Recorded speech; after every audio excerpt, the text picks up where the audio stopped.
Hi friends, നമുക്കിന്ന് മൂത്രത്തിൽ പഴുപ്പ് മാറാൻ നമ്മൾ എന്തൊക്കെ ചെയ്യണം, അത് തടയാൻ എന്തൊക്കെ ചെയ്യണം എന്നതിനെക്കുറിച്ചുള്ള നമുക്കൊന്ന് കേൾക്കാം. എന്തുകൊണ്ടാണ് നമുക്ക് ഈ മൂത്രത്തിൽ പഴുപ്പ് വരുന്നത്? പ്രധാന കാരണം എന്താണെന്ന് വെച്ചാൽ നമ്മൾ വെള്ളം കുടിക്കുന്നതിൻ്റെ അളവ് കുറയുന്നതാണ്. നമ്മൾ കുടിക്കുന്ന വെള്ളത്തിൻ്റെ അളവ് കുറഞ്ഞാലോ അല്ലെങ്കിൽ നമ്മൾ മൂത്രം വിത്ത് ചെയ്ത് പിടിക്കുമ്പോഴോ നമുക്ക് മൂത്രത്തിൽ പഴുപ്പ് വരാം. പ്രധാനമായും സ്ത്രീകളിലാണ് മൂത്രത്തിൽ പഴുപ്പ് കൂടുതലായി കണ്ടുവരുന്നത്. എന്താ കാരണം എന്ന് വെച്ചിട്ടുണ്ടെങ്കിൽ ഫീമെയിൽസിൽ മൂത്രനാളിയുടെ നീളം കുറവാണ്. അതുപോലെ തന്നെ അവരുടെ ആനൽ ഓപ്പണിങ്, അതുപോലെ തന്നെ യൂറിത്രൽ ഓപ്പണിങ് എല്ലാം അടുത്തടുത്ത് സ്ഥിതി ചെയ്തുകൊണ്ട് ഇൻഫെക്ഷൻ പെട്ടെന്ന് വരാനുള്ള സാധ്യത കൂടുതലാണ്. അല്ലെങ്കിൽ ഇപ്പോൾ യൂറിനറി സ്റ്റോൺ, മൂത്രത്തിൽ കല്ലുള്ളവർക്ക് മൂത്രത്തിൽ പഴുപ്പ് വരാനുള്ള സാധ്യത കൂടുതലാണ്. അതുപോലെ നമ്മുടെ ഡയറ്റ്, നമ്മുടെ ഭക്ഷണ രീതിയും മൂത്രത്തിൽ പഴുപ്പ് വരാനായിട്ട് ഒരു കാരണം തന്നെയാണ്. ഇപ്പോൾ കാപ്പി, ചായ അത് കൂടുതലായിട്ട് കഴിക്കുന്നവരിൽ ഡീഹൈഡ്രേഷൻ കൂടുതലായിരിക്കും. അതും ചിലപ്പോൾ മൂത്രത്തിൽ പഴുപ്പ് വരാനായിട്ട് സാധ്യതയുണ്ട്. അതുപോലെ തന്നെ അൺകൺട്രോൾഡ് DM, ഷുഗർ അൺകൺട്രോൾഡ് ആയിട്ടുള്ളവരിൽ മൂത്രത്തിൽ പഴുപ്പ് വരാനുള്ള സാധ്യതകളുണ്ട്. പ്രധാനമായും മൂത്രത്തിൽ പഴുപ്പിൻ്റെ ലക്ഷണങ്ങൾ എന്തെല്ലാമാണ്? നമുക്കറിയാം, നമ്മുടെ ജീവിതത്തിൽ മൂത്രത്തിൽ പഴുപ്പ് വരാത്തവരായിട്ട് ആരും ഉണ്ടാവില്ല. ഒരു പ്രാവശ്യമെങ്കിലും എന്തായാലും എല്ലാവർക്കും മൂത്രത്തിൽ പഴുപ്പ് വന്നിട്ടുണ്ടായിരിക്കും. പെയിൻഫുൾ യൂറിനേഷൻ ആയിരിക്കും പ്രധാനമായിട്ട് ആദ്യമായിട്ട് നമ്മൾ കാണുന്ന. മൂത്രം ഒഴിക്കുമ്പോൾ ഭയങ്കര വേദന, അല്ലെങ്കിൽ അടിവയറ് വേദന, അല്ലെങ്കിൽ ഡ്രിബ്ലിങ് ഓഫ് യൂറിൻ, അതായത് മൂത്രം തുള്ളി തുള്ളിയായിട്ട് വരാം. അല്ലെങ്കിൽ അർജൻസി ഉണ്ടാവും, മൂത്രം ഒഴിക്കുമെന്ന് തോന്നും, പക്ഷെ നമുക്ക് മൂത്രം ഒഴിക്കാൻ കുറേശ്ശെ മൂത്രം പോവുക, അല്ലെങ്കിൽ തുള്ളി തുള്ളിയായിട്ട് മൂത്രം പോവുക, അങ്ങനെയൊക്കെ. പിന്നെ അതുപോലെ തന്നെ കോംപ്ലിക്കേറ്റഡ് ആയിട്ട് മൂത്രത്തിൽ പഴുപ്പുള്ളവർക്കൊക്കെ വിറയലോട് കൂടിയ പനി, അതുപോലെ തന്നെ മൂത്രത്തിന് ഭയങ്കര ദുർഗന്ധം, ഫൗൾ സ്മെല്ലിങ് ഉണ്ടായിരിക്കും. പിന്നെ ഭയങ്കര ക്ഷീണിതരായിരിക്കും നന്നായിട്ട് മൂത്രത്തിൽ പഴുപ്പുള്ളവരൊക്കെ.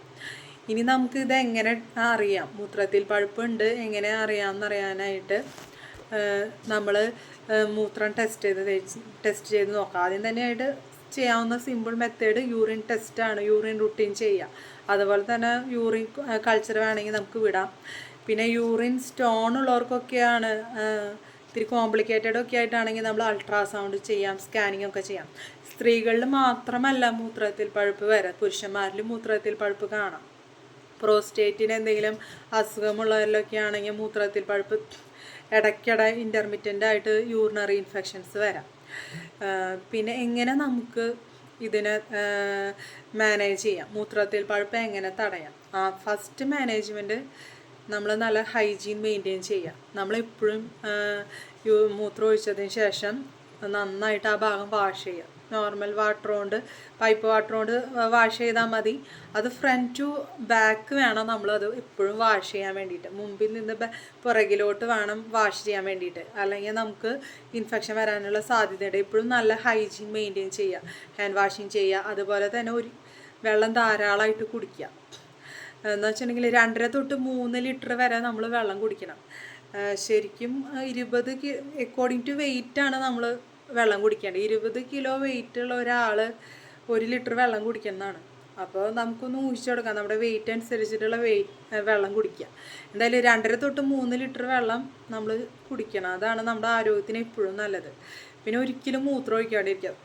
നമ്മൾക്കൊരു ദീർഘദൂര യാത്ര ഉണ്ടെങ്കിൽ, അല്ലെങ്കിൽ അതുപോലെ തന്നെ നമ്മുടെ ഡ്യൂട്ടി നല്ല തിരക്കാണ്, പ്രത്യേകിച്ച് നേഴ്സുമാർക്കൊക്കെ ആണെങ്കിൽ, നേഴ്സുമാരെന്നല്ല എല്ലാവർക്കും ഡ്യൂട്ടി നല്ല തിരക്കാണെങ്കിൽ നമ്മൾ യൂറിൻ വിത്ത് ചെയ്ത് പിടിക്കും, മൂത്രം ഒഴിക്കാതെ നിൽക്കും. അത് മൂത്രത്തിൽ പഴുപ്പ് വരാനുള്ള സാധ്യത നമുക്ക് ഉണ്ടാക്കും.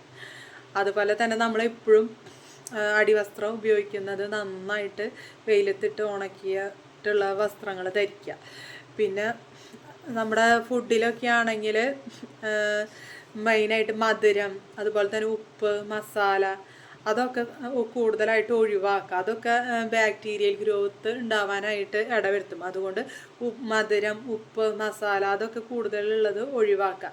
നമ്മുടെ ഡയറ്റിൽ എന്തൊക്കെ ഉൾപ്പെടുത്തണം, എന്തൊക്കെ കഴിച്ചാൽ ഇത് മൂത്രത്തിൽ പഴുപ്പ് തടയാം? നമ്മുടെ ഫുഡിൽ എപ്പോഴും പ്രോബയോട്ടിക്സ്, അതായത് തൈര് നന്നായിട്ട് ഉൾപ്പെടുത്തുക. അതുപോലെ തന്നെ വൈറ്റമിൻ സി റിച്ച് ഫ്രൂട്ട്സൊക്കെ കൂടുതൽ നമ്മുടെ ഡയറ്റിൽ ഉൾപ്പെടുത്തുക. വൈറ്റമിൻ സി റിച്ച് ഫ്രൂട്ട്സ് എന്നൊക്കെ പറയുമ്പോൾ ഓറഞ്ച്, അതുപോലെ തന്നെ പേരയ്ക്ക, ആപ്പിൾ അതൊക്കെ കഴിക്കുക. അതുപോലെ തന്നെ നെല്ലിക്ക, ഒരു ദിവസം ഒരു നെല്ലിക്ക കഴിക്കുന്നത് വളരെ അത്യുത്തമമാണ്. മൂത്രത്തിൽ പഴുപ്പ് തടയാൻ മാത്രമല്ല നമ്മുടെ HB കൂടാനും എല്ലാറ്റിനും നെല്ലിക്ക വളരെ നല്ലതാണ്. ഒരു നെല്ലിക്ക ഒരു ദിവസം കഴിക്കുന്നത് നല്ലതാണ്. പിന്നെ അതുപോലെ തന്നെ വിനാഗിരി അടങ്ങിയ ഫുഡുകളൊക്കെ കഴിക്കാം. പിന്നെ കാൻബെറി ജ്യൂസസൊക്കെ കഴിക്കാം. കാൻബെറി എന്നൊക്കെ പറയുമ്പോൾ ചെറിയൊക്കെ കാൻബെറിയിൽ വിടും. പിന്നെ ഫ്രഷ് ജ്യൂസുകളൊക്കെ നന്നായിട്ട് കഴിക്കാം. പിന്നെ മൂത്രത്തിൽ പഴുപ്പ് തടയാൻ വേണ്ടിയിട്ട് കൂവപ്പൊടി, പണ്ടത്തെ ആൾക്കാരൊക്കെ എപ്പോഴും കൂവപ്പൊടി കുറുക്കി കഴിക്കുമായിരുന്നു. കുട്ടികൾക്കൊക്കെ നമ്മൾ കൂവപ്പൊടി കുറുക്കി കൊടുക്കാറുണ്ട്. അതുപോലെ തന്നെ കരിക്ക് വളരെ നല്ലതാണ്. കരിക്ക് നമുക്കൊരു ഫ്രഷ്നെസ് തരും, റിലാക്സിങ് ആണ്. അതുപോലെ തന്നെ പൊട്ടാസ്യം റിച്ചാണ് കരിക്ക്. അപ്പോൾ മൂത്രത്തിൽ പഴുപ്പ് തടയാൻ കരിക്കും വളരെ നല്ലതാണ്. അതുപോലെ തന്നെ തണ്ണിമത്തനൊക്കെ കഴിക്കുന്ന നല്ലതായിരിക്കും. വെള്ളം നന്നായിട്ട് കുടിക്കുക. മൂത്രത്തിൽ പഴുപ്പ് തടയാനായിട്ട് മെയിനായിട്ട് വേണ്ടത് വെള്ളം ധാരാളം കുടിക്കുക. കുടിച്ചാൽ മാത്രം പോരാ, അതൊരിക്കലും വിത്ത് ഹോൾഡ് ചെയ്ത് വെക്കരുത്. മൂത്രം ഒഴിക്കാൻ തോന്നുമ്പോൾ നമ്മൾ പോയിട്ട് മൂത്രം ഒഴിക്കുക. മൂത്രത്തിൽ പഴുപ്പ് വളരെ സിമ്പിളായിട്ട് കരുതും, പക്ഷെ അത് ആളൊരു ഭീകരവാദിയാണ്. അത് സിവിയർ ആവുകയാണെങ്കിൽ നമ്മുടെ ബ്ലഡിൽ സെപ്സിസ് വരെ ഉണ്ടാക്കുക, അത്രയും ഇതാണ്. അപ്പം നമ്മൾ അതിനൊരിക്കലും സിമ്പിളായിട്ട് കാണരുത്. മൂത്രത്തിൽ പഴുപ്പ് തടയുക, നമ്മൾ വെള്ളം നന്നായി കുടിക്കുക. Thank you.